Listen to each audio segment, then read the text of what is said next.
football. It's personal between me and you, and I'm going to do you some serious harm, you big stiff idiot. The untouchable True School Sports Empire proudly presents something the boxing games are missing. Hey, what's going on? It's your boy BT, and I came here to talk some boxing with the thousands of True School Sports subscribers. Now, I was not planning on making this video. I had other content to produce and edit and things like that. So consider this a True School Sports special report, because this is the story of the day in boxing. You know, it's making all the news. Everyone's talking about it. So I had to make sure I get my take on it for documentational purposes here on the channel. But that lady right there, one of the faces of women's boxing, one of the premier fighters of women's boxing, the bomb, Fremont, Ohio's very own Alycia Baumgardner, she is in some big trouble. And her reputation, it has been called into question because she has tested positive for a banned substance. And according to even her own statement, it's actually not one banned substance, but two banned substances. So let's talk about it. Let's dissect and let's talk about what exactly this all means in the grand scheme of things. So we'll start off with the initial tweet as it was confirmed by Dan Rafael. Dan Rafael stated himself that per not one source but four sources that Alycia Baumgardner has tested positive for banned steroid mesterolone. I'm not even sure if I'm saying it right, but she tested positive for mesterolone, which from what I've read, and it's come to my understanding that it is a male fertility drug. So she's done the reverse Conor Benn. Conor Benn was taking I forgot what it was called, but he was taking a female fertility drug. When you take a female fertility drug as a male, this could be a masking agent for other things you may have in your system, this, that, and the third. Baumgardner taking it for herself what Conor Benn should have taken, you know what I'm saying? But that's what came back on the test. Now, interestingly enough, two things I want to point out. Number one, this test was not conducted or administered by VADA, nor was it conducted or administered by USADA. It was actually administered by a company I've never heard of before, and it's a company called Drug Free Sport. So make of that what you will. She provided a urine test on July the 12th, and the results came back on August the 10th. So it's kind of weird how it takes a whole month to get test results back. I don't like that. That to me, that's too much time. I genuinely believe that you should be getting test results quicker than that. So that's where while I do see that she tested positive for something, I also kind of raise my eyebrows just a little bit. Now, funny enough, in Baumgardner's official statement, she actually revealed that it wasn't just mesterolone, or however you say it. It was another, there was two substances that she tested positive for, or that they found in her system. So that actually kind of made things worse in the court of public opinion for her. But she did state that after her fight, there was a sample provided to the drug testing agency.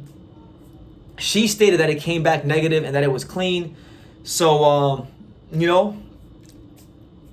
just another day in boxing, another day in boxing where, and look, it'd be very easy for me to play God and judge. I'm not going to do that. Truth be told, I don't have enough background information, and I just feel like boxing's causing itself these problems with drug testing, because boxing, there's too many gray areas. I mean, I mentioned USADA and VADA earlier, right? Well, USADA and VADA have different banned substances. In the case of VADA, you have the WBC Clean Boxing Program, which we've seen fighters test positive for things because there's technicalities where you can take certain things in competition versus certain things out of competition. Then you have the whole UCAD, or the UK, where they have their own rules. So I say all that to say that there's no universal drug testing rules or agencies in boxing. So when you have that much gray areas, there's always bound to be corruption. And where there's smoke, there's oftentimes fire, as the old saying goes. So obviously, Baumgardner is saying that she's innocent. She's gonna try to go ahead and prove her innocence. Funny enough too, right? Because I thought it was a funny statement on social media earlier. Someone said that the reason that a lot of these Eddie Hearn fighters like Conor Benn and Dillian White and now Alycia Baumgardner are testing positive for PEDs so frequently is because Matchroom Boxing is probably the company in boxing that's doing the most testing. So food for thought there. But let's get to drug-free sport. Who the hell on God's green earth is drug-free sport? Because I never heard of this company, but supposedly drug-free sport international. They apparently got a phone number, so I might have to call them on the phone one day and record that one day for you guys just to see what they say. But apparently, drug-free sport has done drug testing with the following leagues, prominent leagues, multi-million-dollar corporations, conglomerates like the NBA, the MLB, the NFL, the NCAA, and the PGA, and even NASCAR. Now, personally, look, the NBA, and this is my own opinion, the NBA I feel probably has like the most drug PEDs in any sport.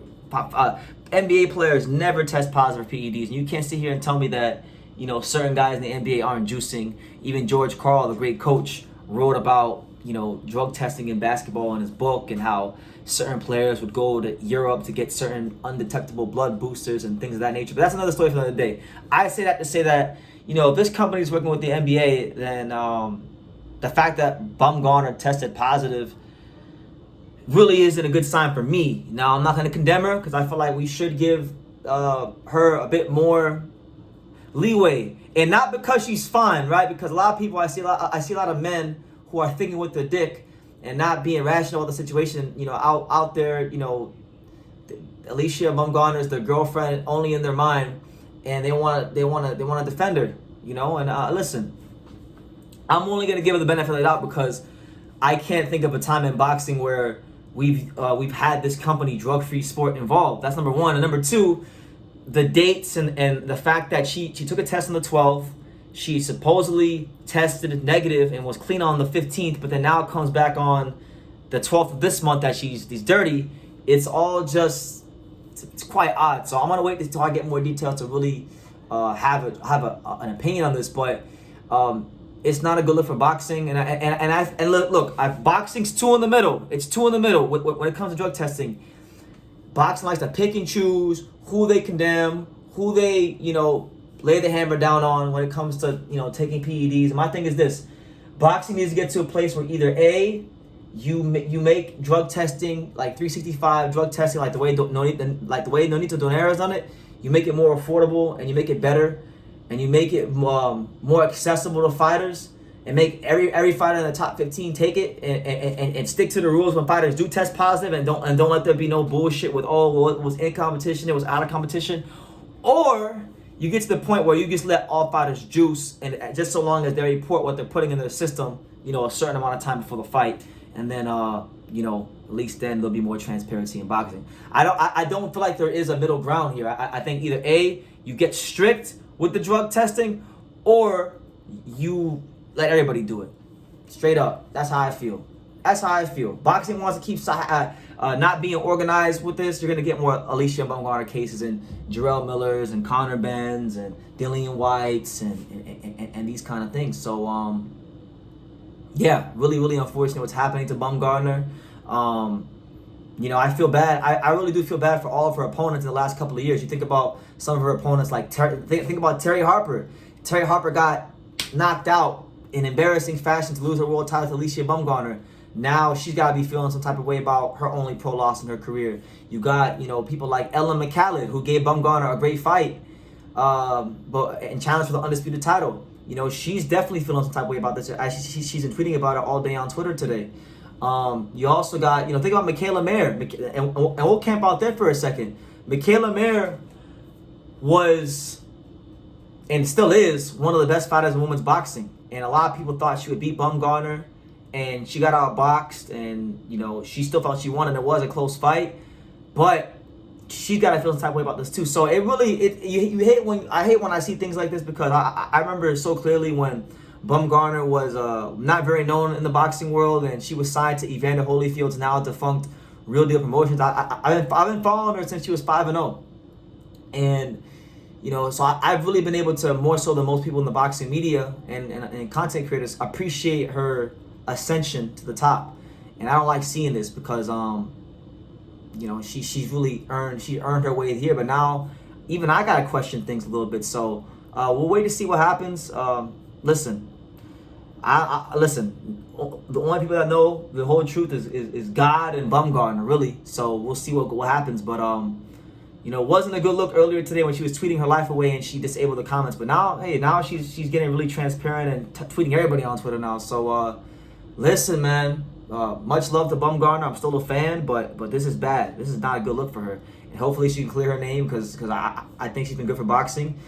And, yeah, and I'm going to leave it at that. So we'll see how it goes. But that's the news. Alycia Baumgardner has tested positive for multiple substances, according to her own statement. And she didn't test positive with VADA or USADA, but she tested positive with the new testing agency, at least in boxing, a new testing agency, Drug Free Sport International. So make it out what you will.